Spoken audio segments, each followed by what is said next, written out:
Hello students, आज हम लोग स्टार्ट करेंगे एक नई यूनिट जो है principles of energy management and energy audit.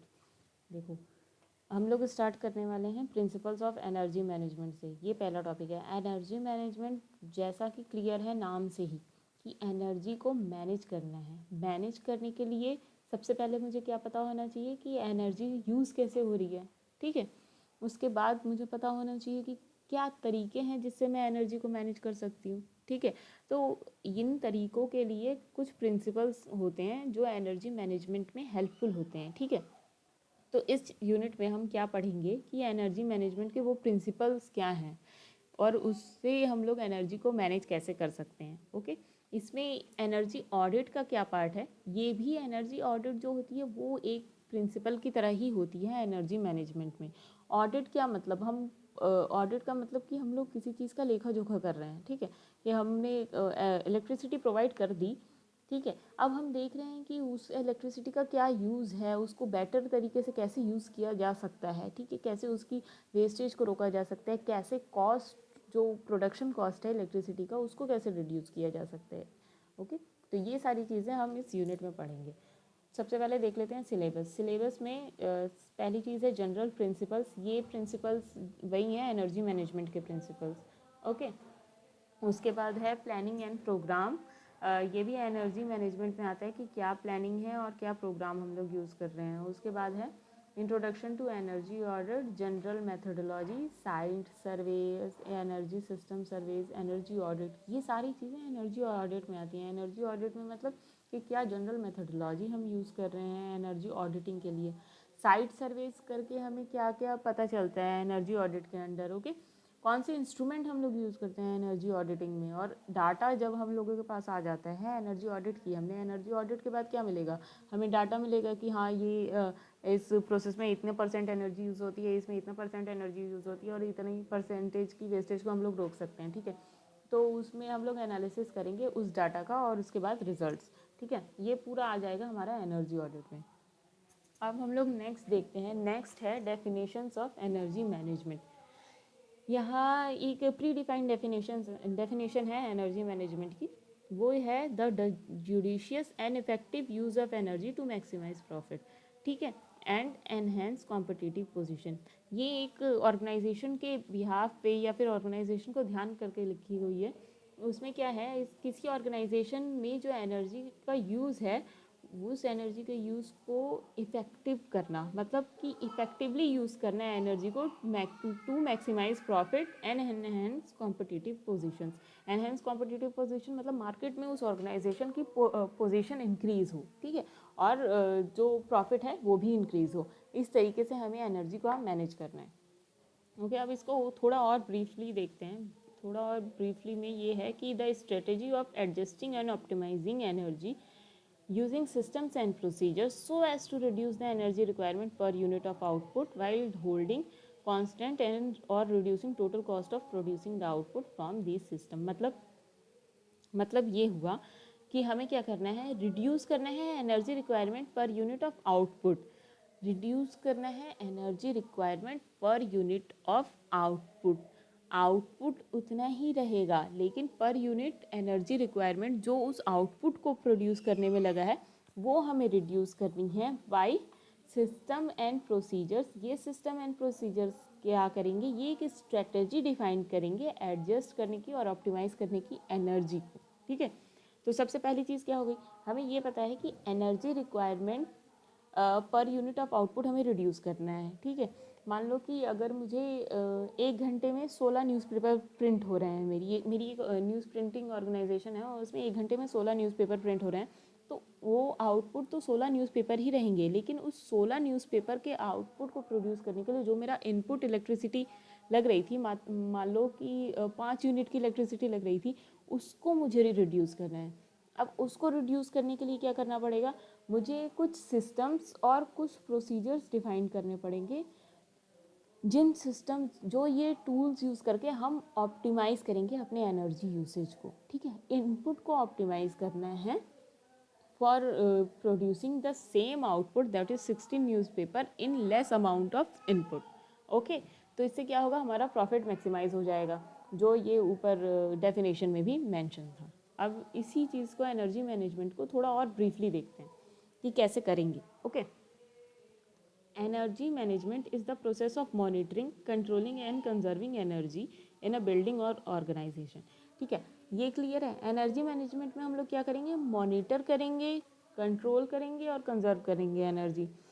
Monitor मतलब अगर किसी चीज़ को मुझे कंट्रोल करना है तो मुझे पहले पता तो होना चाहिए कि वो चीज़ किस पे डिपेंड करती है। ठीक है, सो न्यूज़पेपर इंडस्ट्री की ही मैं बात करूँ, अगर मुझे 16 न्यूज़पेपर मुझे पता है कि आउटपुट में प्रोड्यूस होने हैं 1 घंटे में, तो मुझे ये पता होने चाहिए कि कौन कौन से एलिमेंट्स हैं जिस पे ये इलेक्ट्रिसिटी यूसेज जो लग रही है 16 न्यूज़पेपर को प्रोड्यूस करने में, वो डिपेंड करती है, जिससे मैं क्या करूँ, जिससे मैं कंट्रोल कर सकूं उस एनर्जी यूसेज को। तो जब मुझे ये पता लगेगा कि किस किस चीज़ों पे बेस्ड होती है ये न्यूज़पेपर इंडस्ट्री इलेक्ट्रिसिटी के टर्म्स में, तो इस चीज़ को, एनालिसिस को हम कहते हैं मॉनिटरिंग। ठीक है, हमने मॉनिटरिंग करके पता कर लिया कि किन किन चीज़ों पे पेपर इंडस्ट्री लाई करती है इन टर्म्स ऑफ इलेक्ट्रिसिटी।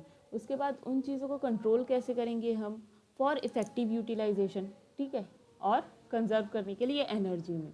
ये सारी चीज़ें आ गई एनर्जी मैनेजमेंट में। अब इसका गोल क्या है, जैसा कि हम लोगों ने पहले कहा था कि ये profit maximisation is the goal. तो the goal is to produce goods and provide services with the least cost and least environmental effect. ठीक है, हमें लीस्ट कॉस्ट भी मिनिमाइज करना है। कॉस्ट मिनिमाइज करने के लिए क्या करेंगे, जनरेटर का थोड़ा बहुत ऑप्टिमल वे में यूज़ करेंगे हम, तो उससे एनवायरमेंटल इफेक्ट भी थोड़ा कम होगा। ओके, लेकिन हमें गुड्स और सर्विसेज अपने वैसे ही रखने हैं, मतलब कि आउटपुट तो कांस्टेंट ही रहेगा। ओके, आई थिंक अभी तक तो क्लियर होगा। अब आगे देखते हैं कि ये अप्रोच ऑफ एनर्जी मैनेजमेंट क्या है। ठीक है, एनर्जी मैनेजमेंट को हम लोग कैसे अचीव करेंगे। First thing, reduction in energy usage. Okay, reduction in energy usage मतलब कि एनर्जी को यूज़ तो करना है। अब ऐसा तो नहीं है कि अगर मुझे 16 न्यूज़पेपर प्रिंट करने हैं 1 घंटे में, तो मैं क्या करूँगी कि 15 मिनट के लिए अपनी वो प्रिंटिंग मशीन रोक दूँ। ऐसा तो पॉसिबल नहीं है ना, क्योंकि उस समय तो आपका प्रोडक्शन भी नहीं होगा। लेकिन जो बाकी की जगह जहाँ पे इलेक्ट्रिसिटी वेस्ट हो रही है या फिर अननेसेसरी यूज़ हो रही है, उस चीज़ों को रोकना, वो आएगा रिडक्शन इन एनर्जी यूसेज में। Okay, secondly, using high efficiency device. ये तो एक बहुत इंपॉर्टेंट फैक्टर है जो होता ही है एनर्जी मैनेजमेंट में। जहाँ भी हम एनर्जी को सेव करने की बात करेंगे, वहाँ पे एफिशिएंट डिवाइसेस का यूज़ करना तो बनता ही है। ठीक है, तो जैसे कि हम लोग अभी तक पेपर इंडस्ट्री की बात कर रहे थे, तो न्यूज़पेपर इंडस्ट्री में जो भी मशीन्स हम लोग मोटर्स वगैरह यूज़ कर रहे हैं, जो न्यूज़पेपर को प्रिंट करने में या फिर इसमें यूज़ होती है, सुखाने में, इन सब में, तो वो एफिशिएंट अगर हम मोटर्स यूज़ करेंगे तो ऑब्वियसली हमारा टोटल कॉस्ट जो होगा इलेक्ट्रिसिटी यूसेज का, वो कम हो जाएगा। नेक्स्ट है use of other forms of energy. ये इसको एक बहुत सिंपल टर्म्स में समझो कि अगर मेरे पास वॉशिंग मशीन है, ठीक है, समर का टाइम है, वॉशिंग मशीन है, वॉशिंग मशीन से मैंने कपड़े धुल लिए, लेकिन अगर वॉशिंग मशीन का मैं ड्रायर ना चलाऊं तो क्या होगा, उतनी एनर्जी मैं सेव करूंगी। और उन्हीं कपड़ों को अगर मैं सनलाइट में सुखा लूँ, तो ड्यूरिंग समर तो कपड़े सूख ही जाते हैं। ठीक है, तो वॉशिंग मशीन का ड्रायर ना चला के मैंने उतनी एनर्जी सेव की और उन कपड़ों को सनलाइट की हेल्प से सुखा लिया। ठीक है, तो ये भी एक एनर्जी मैनेजमेंट का तरीका है।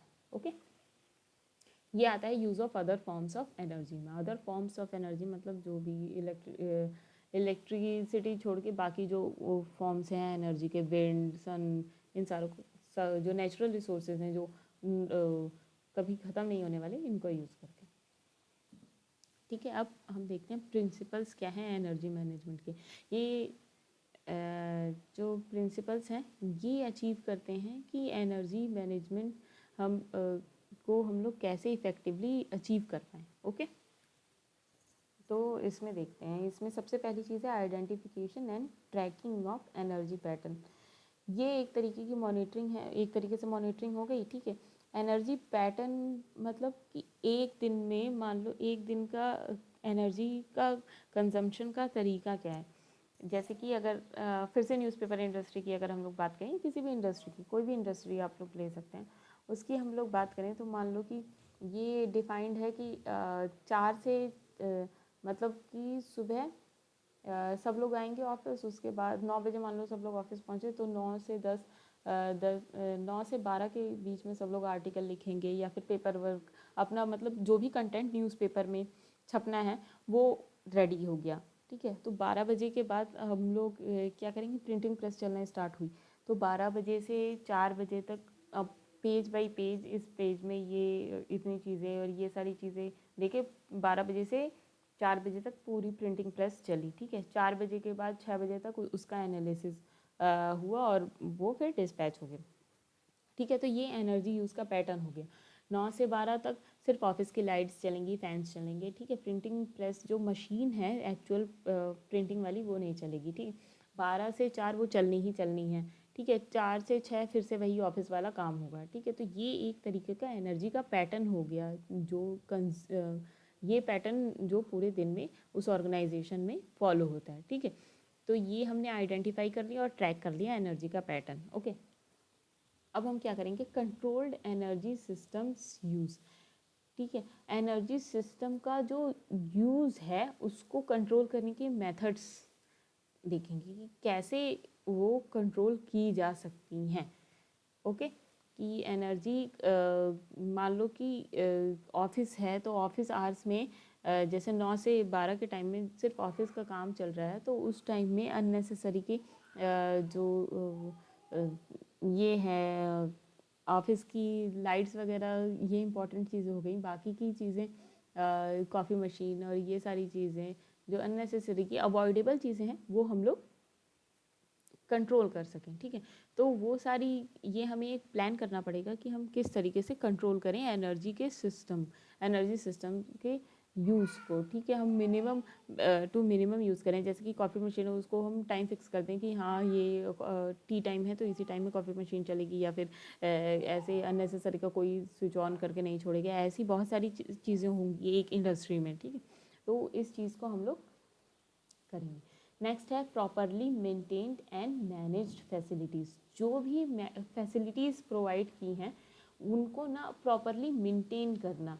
ये नहीं है कि मान लो कि जैसे अगर प्रिंटिंग मशीन है तो मान लो मुझे फ़ोटोस्टेट रखना है, मैंने एक आर्टिकल लिख लिया किसी न्यूज़पेपर में डालने के लिए और मुझे उसका फ़ोटोस्टेट लेना है, तो फ़ोटोस्टेट के टाइम में मैंने क्या किया, मैंने उसको मेंटेन, मैंने वहाँ पे वही नहीं है, फ़ोटोकॉपी मशीन चल रही है लेकिन पेजेस ही नहीं है, पेजेस का कोई पेजेस रखे हैं मेरे एक दूसरे कमरे में, तो वहाँ से वहाँ तक लेके आएंगे, फिर हम प्रिंटिंग फ़ोटोकॉपी मशीन का यूज़ करेंगे, उतनी देर मेरी मशीन आइडल पड़ी रहे। ठीक है, तो ऐसी चीज़ों को हमें अवॉइड करना है, हमें प्रॉपरली मेंटेन करनी है सारी चीज़ें, कि सारी चीज़ें साथ में हो, मेरी मशीन कभी आइडल ना चले। ठीक है, और अननेसेसरी का इलेक्ट्रिसिटी ना खाए। ओके, नेक्स्ट है गुड मेंटेन प्रैक्टिसेस।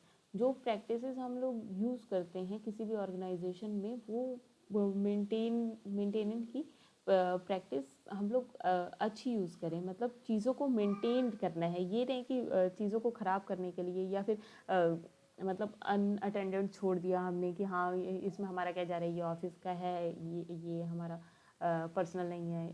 ऐसी चीज़ों को माइंड से निकाल देना है। एनर्जी मैनेजमेंट की अगर हम बात करें, अगर कोई ऑर्गेनाइजेशन एनर्जी मैनेजमेंट का यूज़ कर रही है तो ठीक है।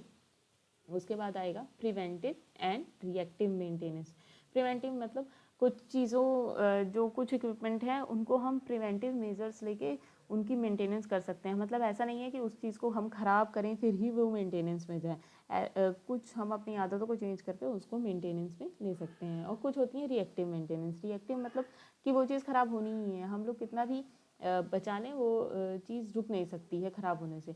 तो हमने कुछ चीज़ों को में प्रिवेंटिव ले लिया और कुछ चीज़ों में रिएक्टिव मेंटेनेंस करके हम अपना सिस्टम चला रहे हैं। उसके बाद automatic energy management system. Automation की तरफ, एनर्जी मैनेजमेंट का जो सिस्टम है उसमें हम ऑटोमेशन की तरफ देखें तो ऑटोमेटिक एनर्जी मैनेजमेंट सिस्टम का यूज़ करके हम लोग अपना जो मैन पावर है और ये सारी जो अनएसेंशियल कॉस्ट है इन सबको रिड्यूस कर सकते हैं। ओके, अब देखते हैं एनर्जी मैनेजमेंट का जो प्रोग्राम है वो कैसा होता है। एक्चुअली ये 3 फेज़ में हम लोग कैरी आउट करते हैं एनर्जी मैनेजमेंट का प्रोग्राम।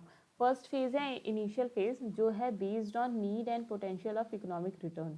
ठीक है, सबसे पहले तो एनर्जी मैनेजमेंट में हमें इनिशियल फेज़ में ये देखना पड़ेगा कि नीड क्या है इसकी, ठीक है, और इस एनर्जी मैनेजमेंट की ज़रूरत क्या है किसी ऑर्गेनाइजेशन में, और इससे हमें इकोनॉमिक रिटर्न कितना मिलेगा। मान लो कि एनर्जी मैनेजमेंट को मैंने इम्प्लीमेंट किया तो उसमें मैन पावर ऑब्वियसली लगेगी ही, जो ये सारी स्ट्रेटजीज़ और प्लानिंग करेगी। ओके, उसके बाद इम्प्लीमेंटेशन का कॉस्ट भी लगेगा। अब ऐसा हो कि मैं किसी इंडस्ट्री में सारी चीज़ें, सारी जो मशीन्स हैं मैं उनको एफिशिएंट मशीन से रिप्लेस कर दूं, ठीक है, और इतना मुझे इकोनॉमिक रिटर्न ही ना मिले, मतलब पता चले कि मैंने ज़्यादा एनर्जी को मैनेज करने के चक्कर में उससे ज़्यादा कॉस्ट ही लगा दिया एनर्जी मैनेजमेंट में, ठीक है, क्योंकि जब हाईली एफिशिएंट मशीन्स से मैं सारी मशीन्स को एक ही साथ रिप्लेस करूँगी तो ऑब्वियसली मेरा जो इनिशियल कॉस्ट होगा वो इंक्रीज़ हो जाएगा।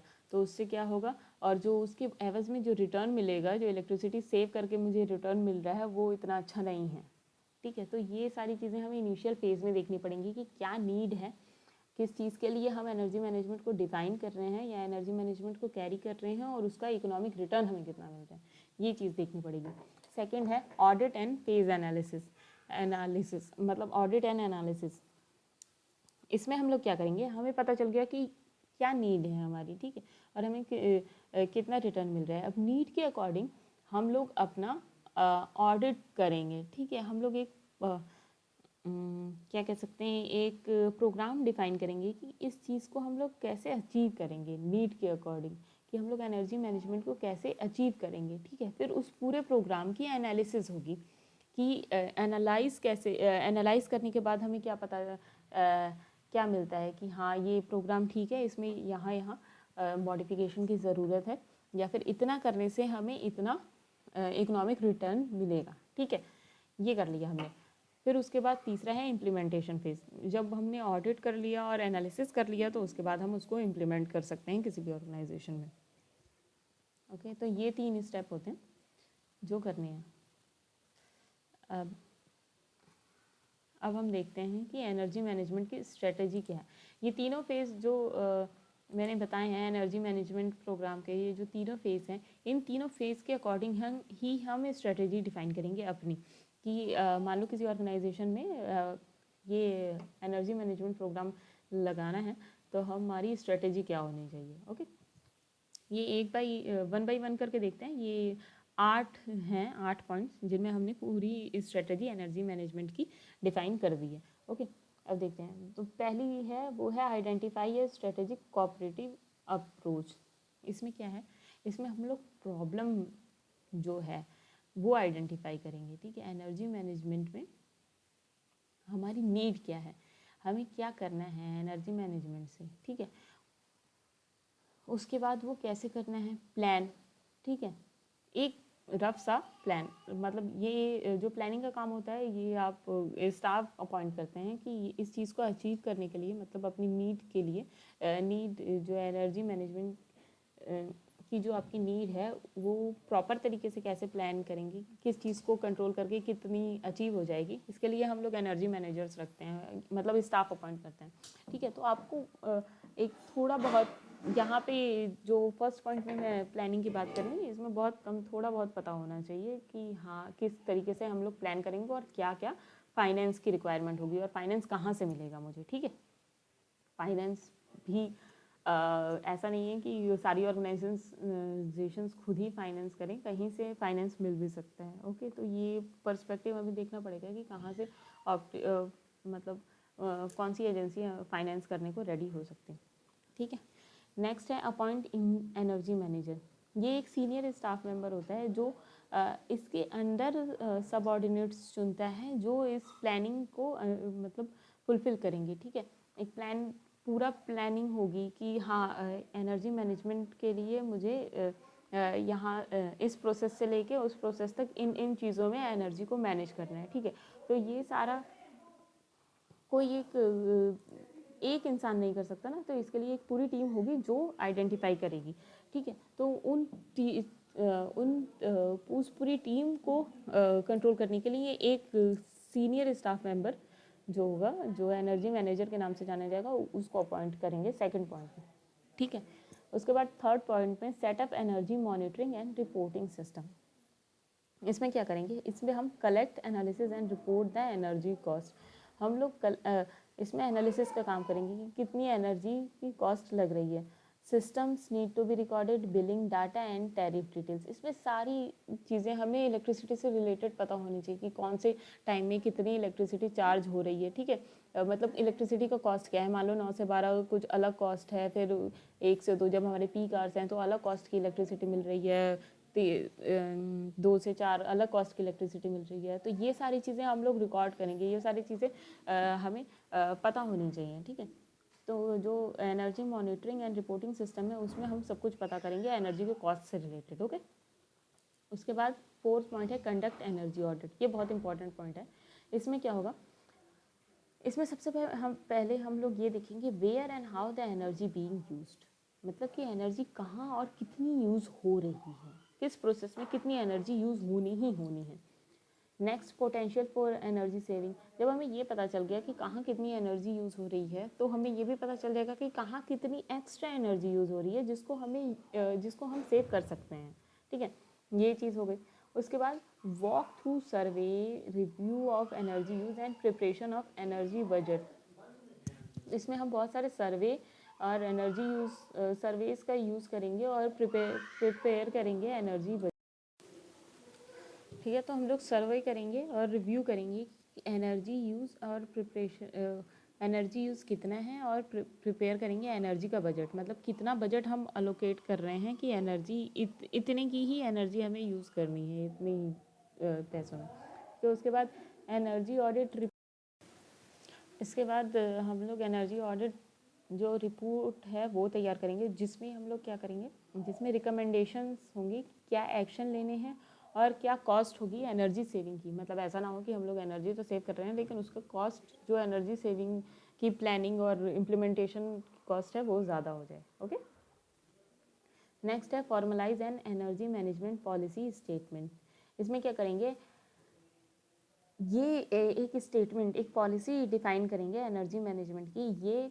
ये हेल्प करेगी इम्प्रूव करने में एनर्जी की एफिशिएंसी, रिप्रेजेंट करेगी एक कमिटमेंट कि मतलब सब लोग कमिट कर रहे हैं, खुद से कमिट कर रहे हैं। ऐसी पॉलिसी होगी कि वो लोग एनर्जी को सेव करेंगे। एंश्योर करेगी सक्सेस ऑफ द प्रोग्राम। ये सारी इस एक पॉलिसी में डिफाइन होगा। एनर्जी ऑडिट हमने कर ली, उसके बाद हमें ये पॉलिसी डिफाइन करनी है कि जिसमें हम लोग जो भी पॉसिबल वे होगा जिससे कि एनर्जी को रिड्यूस कर सकेंगे वो सारा इसमें लिखेंगे।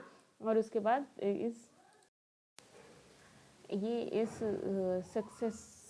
इस प्रोग्राम की सक्सेस को भी इंश्योर करेगी एनर्जी मैनेजमेंट पॉलिसी। ये इंक्लूड करेगी billing, time table, energy cost reduction, cost centre, ये सब कुछ इसी में इंक्लूड होगा।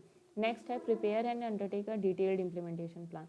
अब ये सब कुछ है, मतलब कि ऑडिट वगैरह हमने कर लिया तो उसके बाद हमें एक प्लान डिफाइन करना है, लेकिन ये डिटेल्ड प्लान होगा। मतलब कि अगर मैं ऑडिट में ये पता चला कि मैं किसी प्रोसेस की किसी मशीन के टाइमिंग को कंट्रोल करके एनर्जी का यूज़ कर सकती हूँ, मतलब कि एनर्जी को सेव कर सकती हूँ, तो इस डिटेल्ड इम्प्लीमेंटेशन प्लान में ये होगा कि उस मशीन को कितने टाइम से कितने टाइम तक यूज़ करके मैं कितना कॉस्ट रिड्यूस कर रही हूँ, या फिर कितने टाइम से कितने टाइम तक यूज़ करके मैं कितना कॉस्ट इंक्रीज़ हो रहा है, ठीक है।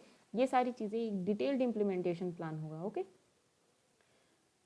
इसके बाद implement staff awareness and training programme. ये बहुत इंपॉर्टेंट है, ठीक है, कि आपके पास स्टाफ है पहले से ही, लेकिन उसको आपको ट्रेन करना पड़ेगा कि कैसे वो एनर्जी को यूज़ करे कि आपका कॉस्ट मिनिमाइज हो सके, ठीक है। ये सारी चीज़ें बहुत ज़रूरी हैं। उसके बाद एक रिव्यू होगा, एनुअल रिव्यू, ये वंस इन अ ईयर होगा। तो इसमें हम लोग देखेंगे कि जो भी प्रोग्राम हमने इम्प्लीमेंट किया है वो कहाँ तक कितना सक्सेसफुल हुआ, ओके। तो आज का लेक्चर यहीं कंप्लीट करते हैं। नेक्स्ट में हम लोग एनर्जी ऑडिट देखेंगे, ओके।